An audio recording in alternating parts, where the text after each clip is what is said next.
Assalamualaikum warahmatullahi wabarakatuh. Halo teman-teman, kembali lagi dengan saya Ani, CSO PT Amanah Garment Internasional. Nah, untuk kali ini saya akan membahas tentang perbedaan dropship dan reseller ketika kita akan memulai yang namanya bisnis online. Tidak bisa dibungkiri lagi bahwa perkembangan dunia online ini sangat berkembang dengan pesat, terutama pada perkembangan bisnis yang ternyata mampu mendorong keinginan seseorang untuk membangun bisnis online dengan cepat dan dapat dijadikan sebagai sumber penghasilan utama. Saat ini bisnis online yang banyak diminati masyarakat yaitu dengan sistem dropship dan juga reseller. Nah, bagi teman-teman yang ingin memulai bisnis online, ada baiknya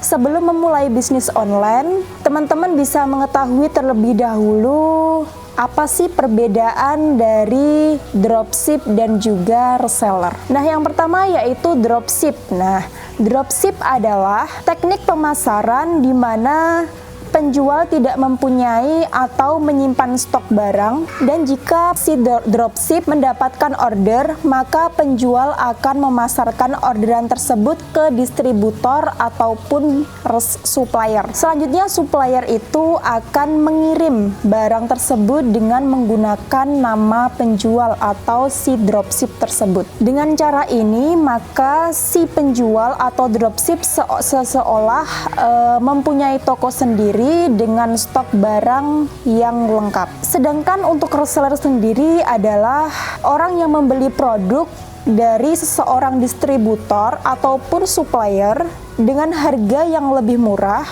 dari pasaran untuk dijual kembali dengan harapan untuk reseller tersebut mendapatkan untung yang lebih banyak. Dari pengertian kedua di atas, dropship dan juga reseller, kita juga harus mengetahui keuntungan dan kelemahan jika kita memulai bisnis online dengan cara sistem dropship dan juga reseller. Untuk yang pertama yaitu keuntungan dari kita memilih sistem dropship. Yang pertama yaitu minim modal untuk memulai usaha karena kita tidak menyetok barang di toko atau di rumah kita. Keuntungan yang kedua yaitu tidak perlu memikirkan produksi dan quality control. Jadi teman-teman itu hanya fokus untuk memasarkan saja produk-produk dari si supplier tersebut. Keuntungan yang ketiga yaitu tidak perlu repot mengurusi yang namanya packing sampai dengan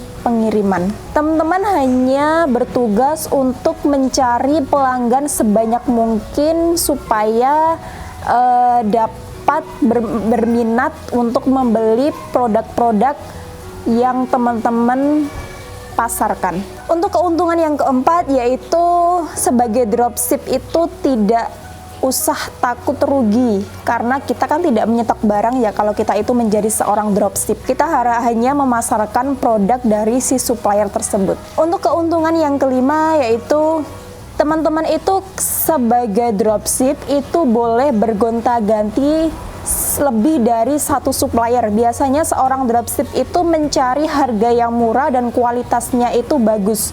Nah, cara kita mencari supplier itu yang bagus itu biasanya itu yang selalu update. Dia itu selalu update posting, misalkan di Instagram, selalu posting update gambar-gambar yang mereka stok dan juga barang yang ready, barang stok yang ready itu selalu diupdate terus. Nah, itu teman-teman bisa mencari supplier-supplier tersebut. Untuk yang selanjutnya yaitu kelemahan ketika teman-teman itu menjadi seorang dropship, sistem dropship. Yang pertama yaitu teman-teman itu tidak bisa mengetahui barang apa saja yang stoknya itu masih ada. Maka dari itu cari supplier yang bisa menyediakan tabel stok secara online dan update terus. Teman-teman bisa mencari di Facebook, di Instagram dan juga di web. Tapi untuk zaman sekarang itu bisnis online yang mereka pasarkan itu kebanyakan dari Instagram. Nah, teman-teman bisa mencari sebanyak mungkin supplier-supplier yang selalu mengupdate barang-barang yang mereka produksi atau yang mereka stok, dan selalu update barang-barang yang selalu ready. Jadinya teman-teman itu memasarkannya juga itu selalu update, jadinya tidak takut untuk stok barang itu tidak ada di si supplier tersebut. Kelemahan yang kedua yaitu sebagai dropship tidak punya kendali penuh untuk stok barang yang ready. Untuk yang ketiga, kelemahannya yaitu teman-teman tidak bisa mengetahui jenis bahan produk tersebut itu seperti apa, kondisinya itu seperti apa, apakah ada yang cacat atau yang tidak. Tidak jarang pula calon pembeli itu pasti kebanyakan itu minta yang namanya real picture. Jadinya memang dia itu banyak meminta supaya difotokan foto real atau foto asli dari si gambar tersebut. Karena si seorang customer itu juga zaman dunia bisnis online itu kan sudah banyak. Foto-foto itu bisa diedit, bisa ambil di Google juga. Jadinya kebanyakan seorang customer itu sekarang sudah pintar, sudah bisa memilah dalam membeli produk-produk dropship yang mereka pasarkan begitu. Yang selanjutnya yaitu apabila supplier itu melakukan kesalahan, reputasi dropship lah yang akan hancur. Kesalahan supplier yang sering terjadi adalah biasanya salah ukuran, salah jenis barang, salah alamat, dan kesalahan-kesalahan yang lainnya. Jika kesalahan ini terjadi, yang menanggung dana kerugian adalah pihak si suppliernya tersebut. Untuk yang kelima, kelemahan dari dropship adalah teman-teman itu harus siap menerima yang namanya komplain ataupun juga komentar dari si customer tersebut. Karena biasanya barangnya itu tidak sesuai dari foto yang kita pasarkan. Gitu. Untuk yang terakhir yaitu diskon yang didapat biasanya tidak banyak kalau kita itu menjadi dropship, kecuali kalau kita itu menjadi reseller itu biasanya keuntungannya lebih banyak juga. Untuk yang selanjutnya kita menuju ke sistem yang namanya reseller. Nah, keuntungan ketika kita memilih menjadi reseller yang pertama yaitu kita bebas menentukan harga yang akan kita pasarkan. Jadinya kita itu bisa bersaing dengan supplier-supplier yang lainnya. Misalkan supplier pertama memasarkan harga 20.000, kita bisa memasarkan di bawahnya. Yang penting kita itu udah mencari keuntungan dari kita mengambil stok barang tersebut. Untuk keuntungan yang kedua yaitu mudah dalam menawarkan barang secara langsung karena kita itu bisa memperlihatkan produk aslinya.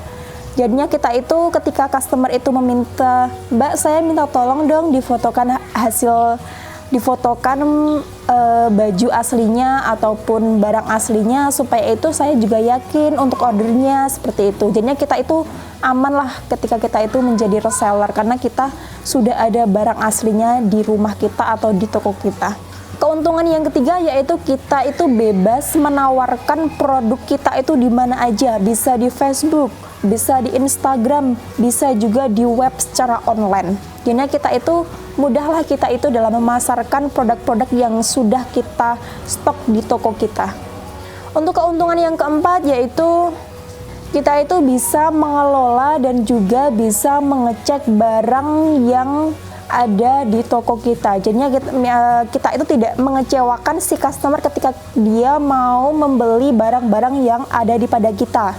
Misalkan mau beli kaos A, nah yang mereka pilih warnanya merah atau biru. Nah, kita kan bisa mengecek langsung kita itu sebagai reseller barangnya masih atau tidak. Jadinya si customer itu tidak kecewa ketika dia itu mau membeli barang produk yang ada pada kita gitu. Untuk keuntungan yang kelima yaitu memiliki produk knowledge yang baik karena memiliki produk fisiknya.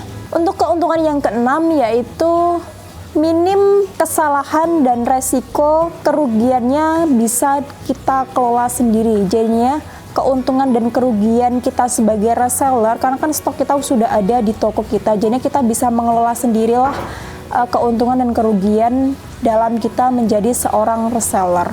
Keuntungan yang terakhir yaitu Dengan menjadi reseller, teman-teman itu bisa berlatih dalam memanage keuangan yang baik dan sangat diperlukan untuk para pembisnis online jika ingin berkembang pesat dengan syarat tekun dan ulet saat menjalani bisnis tersebut. Untuk selanjutnya yaitu kelemahan dalam kita menjadi reseller atau kita menjalani sistem reseller. Yang pertama yaitu harus memiliki modal yang cukup untuk memiliki stok barang. Jadinya ketika teman-teman itu mau memulai bisnis online dengan sistem reseller ini, teman-teman juga harus mempersiapkan modal yang cukup karena biasanya kalau sistem reseller itu ambilnya kan biasanya per lusin atau 2 lusin gitu. Jadi memang kalau untuk mendapatkan harga yang murah itu teman-teman itu bisa menyiapkan modal yang cukup besar juga, karena nanti juga hasilnya kalau misalkan laku semua itu hasilnya juga besar juga kalau kita itu sebagai reseller.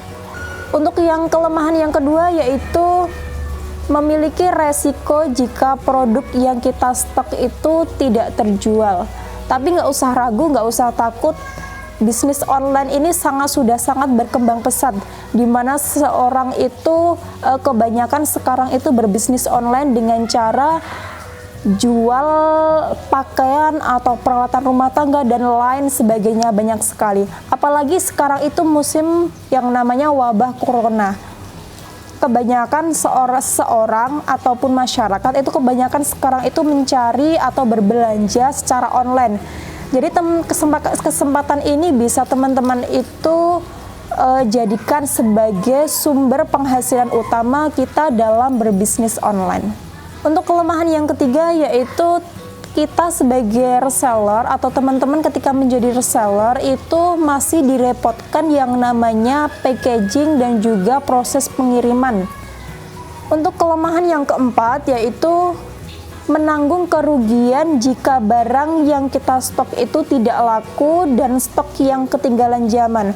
Jadinya gini, seorang reseller itu selalu harus update yang namanya model-model terbaru yang sudah banyak diminati kalangan anak-anak muda. Karena seseorang zaman sekarang itu, anak muda itu kebanyakan mencari tren, di mana ada pengeluaran baru, mereka pasti banyak yang mencari.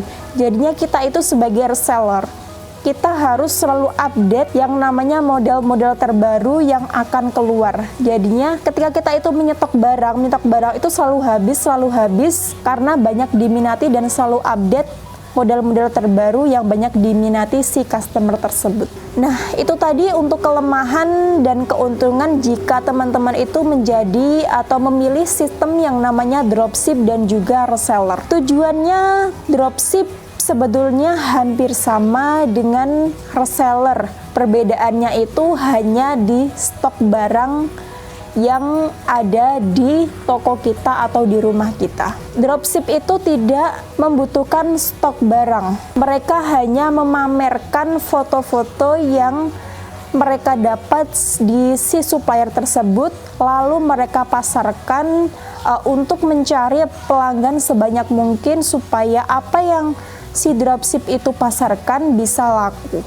Dalam sistem reseller, seseorang pengecer memang akan mendapatkan keuntungan yang lebih. Akan tetapi jika barang sudah di stoknya tidak laku, maka tentu ia akan menderita. Karena dia akan menanggung kerugian karena sudah menyetok barang-barang yang mereka beli mungkin dari pabrik, atau ketika mereka produksi pabrik, atau mereka beli lusinan di toko-toko seperti itu. Nah, sekarang teman-teman sudah tahu kan perbedaan dari kita akan memulai bisnis online dengan sistem dropship dan juga reseller. Sekarang pertanyaannya adalah manakah yang teman-teman pilih ketika akan berbisnis online? Mau memilih sebagai sistem dropship atau mau memilih reseller? Pilih yang mana saja itu tergantung pada keputusan teman-teman. Karena di antara dropship dan juga reseller itu mempunyai kelebihan dan kelemahan masing-masing. Sesuaikan dengan keadaan dan kondisi teman-teman saat ini. Jika teman-teman itu ada modal yang cukup atau banyak modal, itu bisa kami opsikan untuk memilih sebagai reseller aja. karena keuntungannya itu lebih banyak kalau kita itu menjadi reseller. Nah, itu tadi pembahasan ketika teman-teman itu akan memulai bisnis online dengan sistem dropship dan juga reseller. Kebanyakan juga customer kami itu selalu tanya, Mbak, di Amanah Garment itu bisa nggak ya kita itu mau ikut reseller ataupun juga dropship, apakah ada grupnya? Nah, mohon maaf sekali kalau di Amanah Garment itu belum menerima yang namanya reseller ataupun dropship. Jadinya kan sistem kami itu pre-order untuk produksi, pre-order all-in mulai dari bahan, jahit, finishing sampai packing itu dari kami. Jadinya teman-teman itu kalau mau menjadi reseller boleh, silahkan, akan tapi dengan catatan untuk desain dan bahan itu dari kami, dan harganya pun juga nanti tergantung desain dan jumlah ordernya. Minimal untuk kaos, polo shirt, kemeja, jaket, alma mater dan lain sebagainya itu minimal 24 pieces. Kalau untuk topi sendiri minimal 50 pieces. Jadinya teman-teman itu ketika mau menjadi reseller boleh kirimkan desain dan jumlah ordernya, nanti untuk harga akan kami estimasi terlebih dahulu dan akan kami berikan diskon ketika teman-teman itu akan menjadi reseller. Harga bisa di-up ketika kami sebagai customer sales online sudah memberikan harga. Nah, mungkin itu saja, semoga informasi yang saya bagikan saat ini bermanfaat. Terima kasih. Jangan lupa ketika teman-teman itu sudah melihat channel YouTube kami Amanah Garment Official, jangan lupa like, comment, subscribe dan bunyikan tombol loncengnya ya. Sekian, wassalamualaikum warahmatullahi wabarakatuh.